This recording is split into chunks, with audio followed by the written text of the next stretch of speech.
Comment faire une glace crémeuse à la maison? Ici dans ma casserole, je vais ajouter 800 g de lait concentré sucré. Assure-toi de bien racler la boîte ou le contenant en utilisant une spatule pour ne rien laisser. Je vais aussi ajouter une tasse de lait en poudre qui aidera à rendre la glace plus crémeuse. Et avant d'allumer le feu, je vais bien mélanger ces ingrédients. J'ai déjà bien mélangé le lait en poudre avec le lait concentré sucré.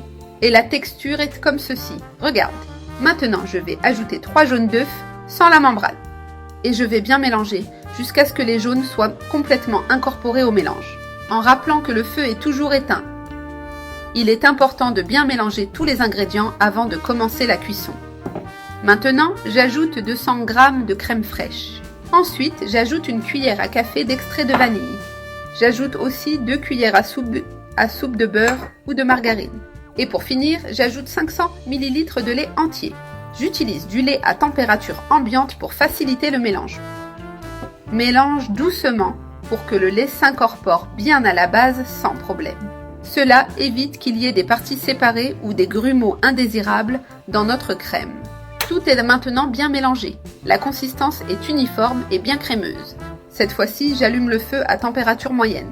Et je continue à mélanger constamment jusqu'à ce que la crème épaississe complètement. Ce processus prend environ 8 minutes avec un mouvement constant. Maintenant, je vais verser ce mélange dans un moule. J'ai préalablement graissé le moule avec un peu d'huile sur toute la surface. Regarde cette merveille qui prend déjà forme et pourtant elle n'est même pas encore allée au congélateur. Je place au congélateur pendant 12 heures pour que la glace soit bien ferme. Et voilà, ma glace est maintenant complètement congelée, bien solide. Le moule est très froid et la glace est ferme, prête à être démoulée. Pour faciliter, je mets le moule sur la plaque de cuisson pendant 1 minute. Cette chaleur aide à décoller la glace des bords sans la faire fondre. Et voici que la glace s'est parfaitement détachée du moule. Maintenant, par-dessus, je vais ajouter une ganache que j'avais déjà préparée. J'ai utilisé 150 g de chocolat et 200 g de crème fraîche. Tu peux en mettre une bonne quantité car c'est délicieux. Et pour que ce soit encore plus savoureux, je vais ajouter des vermicelles de chocolat sur le dessus. Cela apporte non seulement du goût, mais aussi une texture croquante.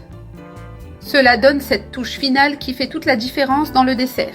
C'est une glace super crémeuse, idéale pour les journées les plus chaudes de l'année. C'est tout simplement délicieux. Maintenant, avec un couteau, je vais couper une portion. La glace est bien ferme, complètement congelée. Il faut appuyer fermement mais délicatement. Je retire une belle tranche généreuse pour servir. Regarde cette merveille, une texture parfaite. Avec une spatule, je la retire du moule et regarde ce délice.